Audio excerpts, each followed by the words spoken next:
आज का जो हमारा टॉपिक है वो है रिफ्लेक्शन ऑफ लाइट। तो रिफ्लेक्शन ऑफ लाइट को समझने के लिए basically we should know that what happens when a light falls on a surface. Means जब कोई लाइट किसी सरफेस पे फॉल होगी तो क्या क्या कंडीशंस होगी, क्या क्या पॉसिबिलिटीज होगी, ठीक है। तो वो हम वन बाय वन डिस्कस करते हैं। फर्स्ट पॉसिबिलिटी ये होगी कि लाइट इस तरह से फॉल हुई, ये हमारा सरफेस है, तो ये इसमें एब्सॉर्ब्ड हो गई, मीन्स उसने उसको एब्सॉर्ब कर लिया। सेकेंड कंडीशन ये हो सकती है कि light when light incident on the surface the light gate reflected in the same medium. Okay, means light हमारी रिफ्लेक्ट हो गई है। रिफ्लेक्ट मीन्स कि लाइट का वापस बाउंसिंग कर जाना उसी मीडियम में, ये हमारा रिफ्लेक्शन है। और जो थर्ड केस है उसमें क्या होगा कि जो लाइट है वो इस मीडियम में रिफ्रैक्ट हो जाएगी, मीन्स इसके बाद हो सकता है कि वो वापस किसी मीडियम के थ्रू बाहर निकल जाए या इसके अंदर ट्रांसमिट हो जाए, ये कुछ भी कंडीशन हो सकती है। तो थ्री पॉसिबिलिटीज होती है, either it's absorbed, either it reflected और it may get transmitted in the medium. So ये जो तीन पॉसिबिलिटीज है ये इस चीज़ पे डिपेंड करती है कि ये जो हमारा सरफेस है ये इसका मटेरियल क्या है, ठीक है। मटेरियल दो तरह के होते हैं, मतलब उसका मटेरियल ही डिपेंड करेगा, डिसाइड करेगा कि जो हमारा मीडियम है वो ओपेक है या ट्रांसपेरेंट है। ये दो तरह के मीडियम होते हैं हमारे पास, ठीक है, ओपेक एंड ट्रांसपेरेंट।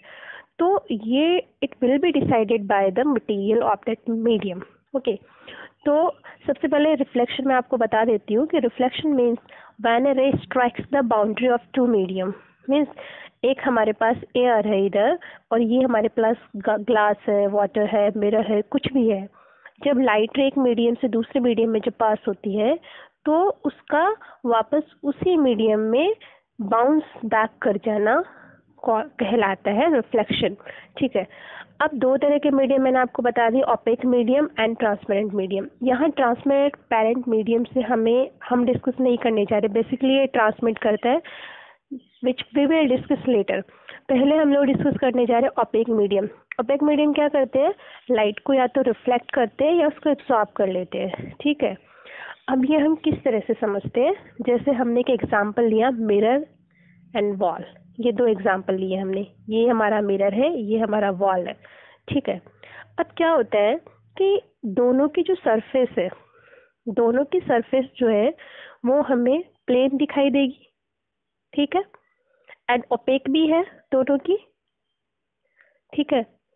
और देखने में हमें दोनों की स्मूथ नजर आएगी, पर एक्चुअली में इसकी क्या होगी, परफेक्टली स्मूथ होगी, मतलब बहुत ज़्यादा स्मूथ होगी हमारा मिरर की। और वॉल को जब हम पास में देखेंगे तो वो हमें स्मूथ नहीं दिखेगी, थोड़े थोड़े उसके ऊपर रिजेस होते हैं, इस तरह से उबड़ खाबड़ रहती है, ठीक है। तो इसका रिफ्लेक्शन पे क्या इफेक्ट पड़ता है, जैसे लाइट जैसे इंसिडेंट हुई तो यहाँ पे एक प्लेन सरफेस होने की वजह से अगर पैरेलल रेज आ रही है वो तो सारी रेज पैरेलल ही ट्रांसमिट वो रिफ्लेक्ट होगी। बट यहाँ वॉल की कंडीशन में क्या होगा कि लाइट आ तो पैरेलल ही रही है, पर रेजेस की वजह से कोई इधर जा रही है, कोई इधर जा रही है, कोई इधर जा रही है, मीन्स कि उनका डायरेक्शन चेंज हो रहा है इन रेजेस की वजह से। तो ये जो डायरेक्शन चेंज हो रहा है ये एक तरह से डिफ्यूजिंग है, मीन्स इसे हमने बोल दिया डिफ्यूज रिफ्लेक्शन। और वो जो रिफ्लेक्शन जो एक प्लेन सरफेस के थ्रू हुआ उसे हमने बोला स्पेकुलर रिफ्लेक्शन। और इससे प्लेन रिफ्लेक्शन भी और लीनियर रिफ्लेक्शन भी बोल सकते हैं। तो जो इसी वजह से कि जो मिरर जो है हमारा उसके अंदर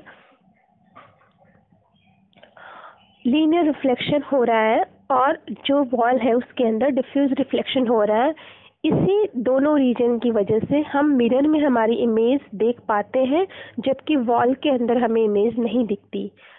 इन दोनों के रीज़न ये रिफ्लेक्शन ही है, बट हमारा दो टाइप का रिफ्लेक्शन है, एक होता है स्पेकुलर और एक होता है डिफ्यूज। तो डिफ्यूज रिफ्लेक्शन होता है वॉल में और स्पेकुलर होगा मिरर में। तो डिफ्यूज रिफ्लेक्शन की वजह से हमें वॉल के अंदर हमारी इमेज नहीं दिखती है, ये रीज़न है कि हमें वॉल के अंदर इमेज क्यों नहीं दिखती है और मिरर में ही इमेज क्यों दिखती है। ठीक है, चलो now come to the next. अब हम डिस्कस करने जा रहे हैं laws of reflection. Laws of reflection क्या है? दो लॉज है जो हर तरह की रिफ्लेक्टिंग सरफेस के लिए फॉलो करते हैं। मतलब रिफ्लेक्टिंग सरफेस क्या होता है, जैसे अभी ये चीज़ मैं आपको बता रही हूँ, जैसे ये हमारा मिरर है, ठीक है। अब अगर ये दोनों तरफ से अगर ये ट्रांसपेरेंट रहा तो लाइट इसके अंदर से चली जाएगी सीधी। तो ये मिरर मिरर कुछ नहीं बनेगा, ये सिंपली एक मीडियम की तरह वर्क करेगा और लाइट इसके थ्रू चली जाएगी, ट्रांसमिट हो गई। बट अगर हमें रिफ्लेक्शन चाहिए तो हमें एक मिरर की रिक्वायरमेंट होगी। मिरर हम कैसे बनाएंगे? मिरर बनाने के लिए हमें उसके एक साइड को पेंट करना पड़ेगा ताकि इधर से लाइट फिर पास ना होए और लाइट जो इसके ऊपर इंसिडेंट हो वो इसी मीडियम में वापस ट्रांसमिट कर जाए। जब लाइट वापस जाएगी तो हमें इसके पीछे एक वर्चुअल इमेज बनती हुई दिखाई देगी। तो इसीलिए इसके कुछ लॉज होते हैं रिफ्लेक्शन के जो हर मिरर फॉलो करता है। मिरर हमारा प्लेन भी हो सकता है लाइक दिस और मिरर हमारे स्पेरिकल भी हो सकता है लाइक दिस। ठीक है, तो लॉज क्या है? सबसे पहला लॉ जो है वो है, फर्स्ट लॉ इज दैट कि the angle of incidence is equals to the angle of reflection. So now we have to understand the basic terminologies which are used here. Okay, the first one, this is the surface. ठीक है, surface हमारा एक plane में है और एक क्या आ रहा है इसके ऊपर, परपेंडिकुलर आ रहा है ऊपर से। ये सरफेस के परपेंडिकुलर है, इसे हम नॉर्मल भी बोलते हैं। ठीक है, एक जो हमारा इंसिडेंट रे होता है, जैसे हमने इसे आई से डिनोट कर दिया, ये एक पर्टिकुलर एंगल पे यहाँ पे फॉल होगी। ये जो पॉइंट है जहाँ पे इंसिडेंट रे, परपेंडिकुलर रे, ये दोनों जहाँ पे टच हो रही है हमारे सरफेस पे, इसको बोलते हैं पॉइंट ऑफ इंसिडेंस। ठीक है, पॉइंट ऑफ इंसिडेंस। और एक फिर ये वापस बाउंस बैक कर जाएगी तो ये बन जाएगी रिफ्लेक्टेड रे, जिसको हमने डिनोट कर दिया आर से। अब यहाँ पे दो चीज़ और है, वो हमें क्या देखनी है कि ये वाला जो एंगल है इंसिडेंट रे का, नॉर्मल के साथ जो एंगल है वो हमने एंगल ऑफ इंसिडेंस बोल दिया, और जो हमारा नॉर्मल के साथ रिफ्लेक्टेड रे का जो एंगल है वो हमने बोल दिया एंगल ऑफ रिफ्लेक्शन। ठीक है, तो ये बेसिक टर्मिनोलॉजीज हमने देख ली। अब हम लोग देखते हैं laws of reflection. Laws of reflection क्या बोलता है कि जब कोई लाइट रे इंसिडेंट होती है तो वो बाउंस बैक करती है, मीन्स रिफ्लेक्ट करती है। तो इस केस में जो angle of incidence means theta i बनेगा वो हमारा angle of reflection means theta r के इक्विवेलेंट होगा। ठीक है, ये फर्स्ट लॉ है। सेकेंड लॉ क्या है? The incident ray means i, the normal to the mirror means n, and the at the point of incidence and the reflected ray means r, means ये तीनों हमारी एक ही प्लेन में होगी, इन तीनों का प्लेन एक होगा। ये हमारा सेकंड रूल है। ठीक है, तो ये लॉज ऑफ रिफ्लेक्शन हमने देख लिए, which is followed by all the mirrors, either the plane mirror और the spherical mirror. Now come to the next. अब हम लोग देखते हैं कि जो हमारा प्लेन मिरर है उसके थ्रू जो इमेज फॉर्मेशन है वो कैसा होगा, किस तरह से इमेज फॉर्म होगी, उसका क्या नेचर होगा। ये वेरी वेरी इंपॉर्टेंट है आपके एग्जाम पर्पज से। तो ठीक है, सबसे पहले मैं आपको इमेज में कुछ चीज़ शो कर कुछ बताना चाह रही हूँ। ये हमारा मिरर है, ठीक है, इस तरह से प्लेस्ड है, दिस इज मिरर। ये हमारा एक ऑब्जेक्ट है, ये इसकी एक इमेज है। ऑब्जेक्ट हमारा इस तरह से थोड़ा सा स्लाइड कर रहा है। ठीक है, ये मैंने स्लाइडिंग इसलिए बताया क्योंकि मैं आपको इसमें एक चीज़ बताना चाह रही हूँ, लैटरल इन्वर्जन। उसको एक्सप्लेन करने के लिए मुझे ऑब्जेक्ट को थोड़ा स्लाइड करते हुए लिया है। ठीक है, अब ये जैसे ह्यूमन आई है, अब क्या होगा कि ये अपर पोर्शन है, इससे लाइट रेज जाएगी। लाइट रे ऐसे जा रही है, जैसे ये लाइट रे इस तरह से जा रही है, ये इस तरह से जा रही है। ठीक है, अब ये सरफेस है और इसका ये परपेंडिकुलर हम लोग यहाँ ये एज्यूम कर लेते हैं। अगर ये लाइट ऐसे फॉल होगी तो रिफ्लेक्ट होने के बाद ऐसे जाएगी। ठीक है, ये फॉल हुई, ये रिफ्लेक्ट होके ऐसे गई, यहीं से दूसरी लाइट गई, वो यहाँ गई, चलो, और उसका परपेंडिकुलर ये है, तो ये इस तरह से रिफ्लेक्ट होगी। तो ये हमारी आई पे जाके और इमेज बनाएगी, पर इमेज डायरेक्टली तो बन नहीं रही ना, क्योंकि एक्चुअली जो रेज है वो एक्चुअली इमिट नहीं हो रही। अगर हम उनको पीछे लेके जाए, बढ़ाते जाए, तो एक पॉइंट पे जाके वो इंटरसेक्ट करेगी। तो इट मीन्स कि ये जो हमारा के पॉइंट है वो हमें यहाँ शो हो रहा है। तो इसी तरह अगर आप लोग एल पॉइंट का देखोगे तो एल पॉइंट आपको इधर शो होगा, ठीक है। तो इसमें क्या है कि वर्चुअल है image. Why it's virtual? Because rays are not actually meeting. वो हमें बस लग रहा है कि रेज मिल रही है, बाकी एक्चुअली में वो डाइवर्स हो रही है, वो मिल नहीं रही है, इसलिए वर्चुअल है, ठीक है। एक आप यहाँ पे देख लीजिए, इसमें इमेज, सॉरी, ये वर्चुअल हो गया, ठीक है। उसके बाद है कि height of image is same as the height of object. ये हाइट है और ये हाइट है, दोनों की हाइट सेम होती है। एक होता है डिस्टेंस, ये मिरर से डिस्टेंस, ये ऑब्जेक्ट का डिस्टेंस, ये इमेज का डिस्टेंस, ये दोनों भी सेम होते हैं। एक होता है लैटरल इन्वर्जन, ये इंपॉर्टेंट है, ये मैं आपको एक यहाँ समझाना चाह रही हूँ। देखो, जैसे ये कोई पर्सन है, ये मिरर के सामने खड़ा है, ये इसका लेफ्ट हैंड है, दिस इज राइट हैंड। तो जो इमेज बनेगी उसके अंदर क्या होगा कि ये लेटरली ये इन्वर्ट हो जाएगा, मीन्स जो लेफ्ट है वो राइट की तरह शो होगा और जो राइट है वो लेफ्ट की तरह शो होगा, ठीक है। तो ये लेटरल इन्वर्जन क्यों हुआ, ये मैंने आपको अभी इधर एक्सप्लेन किया कि ये के है, इसकी इमेज यहाँ क्यों बनी, एल की इमेज यहाँ क्यों बनी, ठीक है।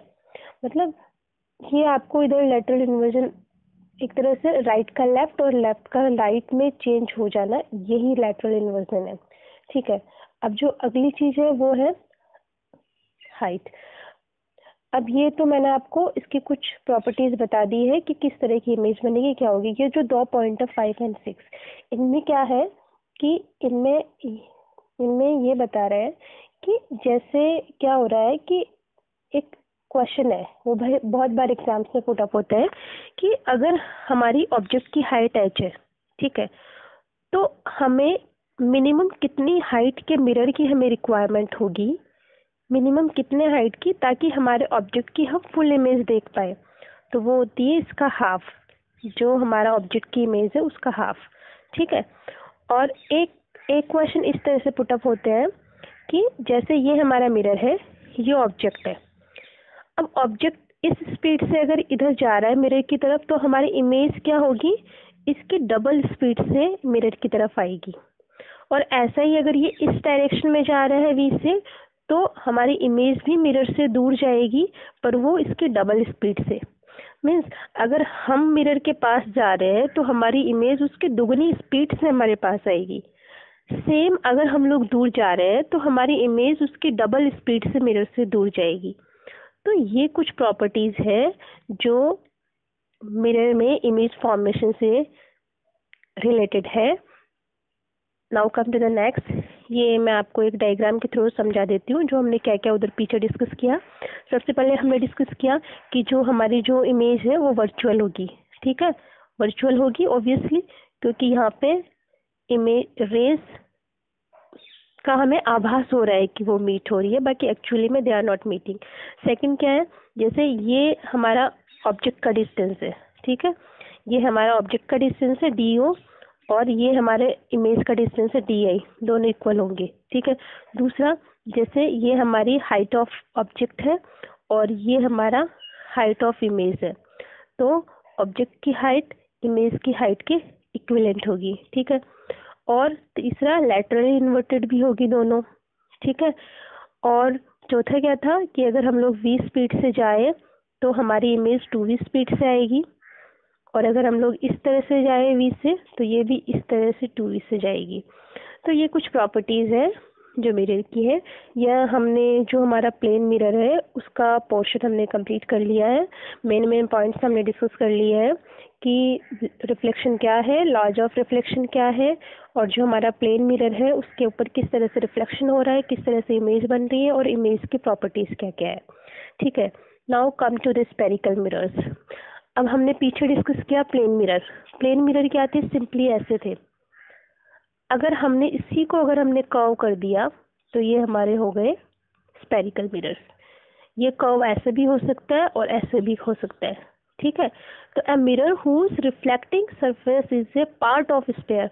अब हमें ये ऐसा लग रहा है ना कि जैसे एक स्फीयर से मिलके बने हैं, these are looking like that we have cut them from sphere, तो इसलिए इन्हें बोलेंगे स्पेरिकल मिरर्स, ठीक है।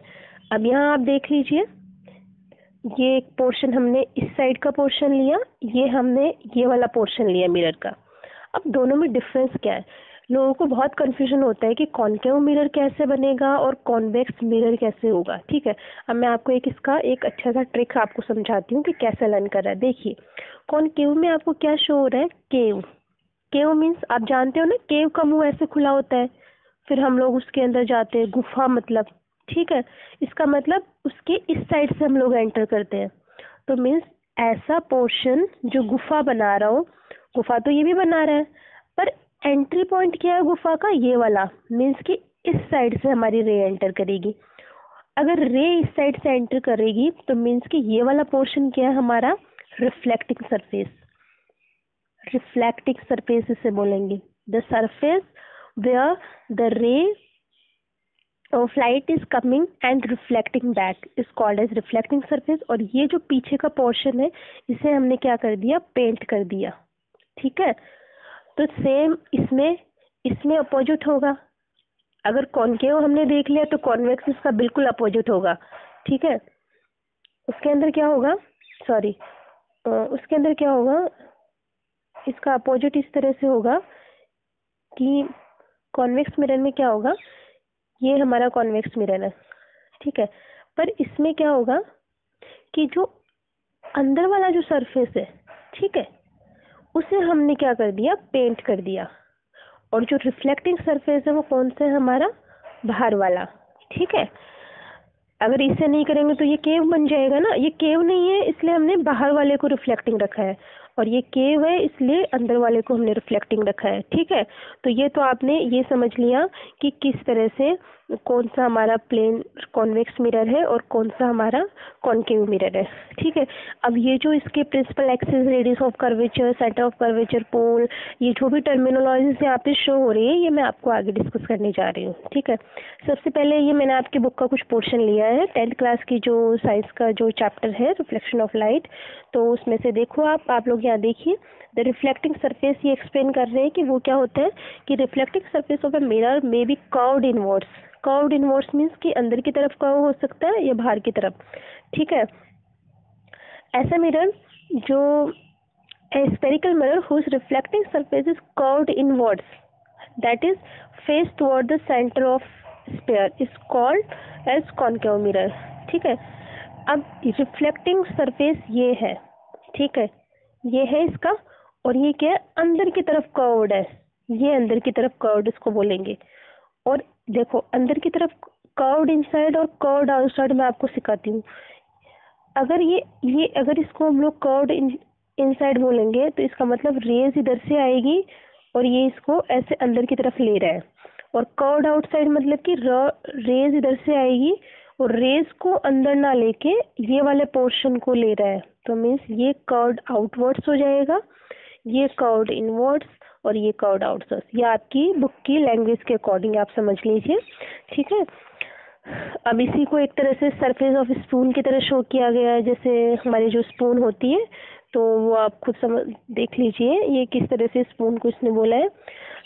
ये कॉन्वेक्स मिरर हमारा हो गया और ये हमारा कॉनकेव मिरर हो गया। इस पे भी लाइट रे सेम इसी डायरेक्शन से फॉल होगी।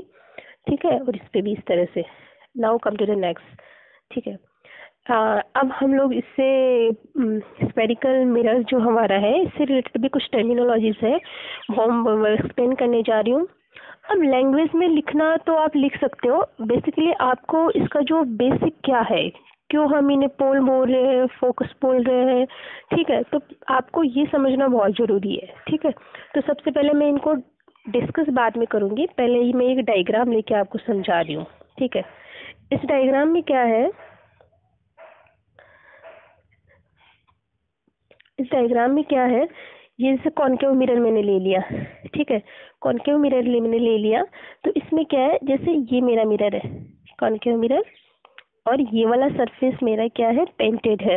ठीक है, अब बात कर रहा पोल की।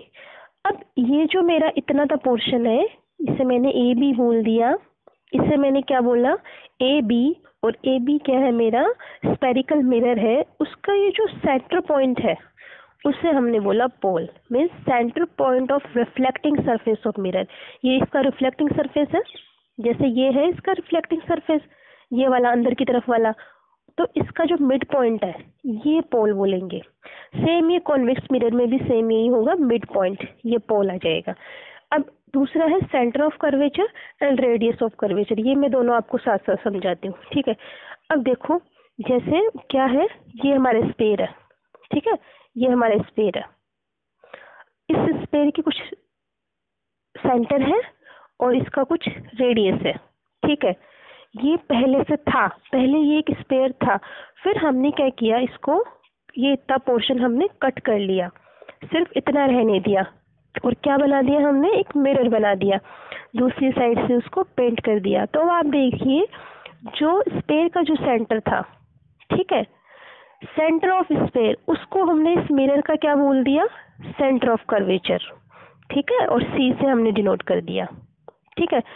एक्चुअली में ये मिरर का पार्ट नहीं है, ये चीज़ वेरी इंपॉर्टेंट है, ये कई कॉम्पिटिटिव एग्जाम्स में भी पूछते हैं।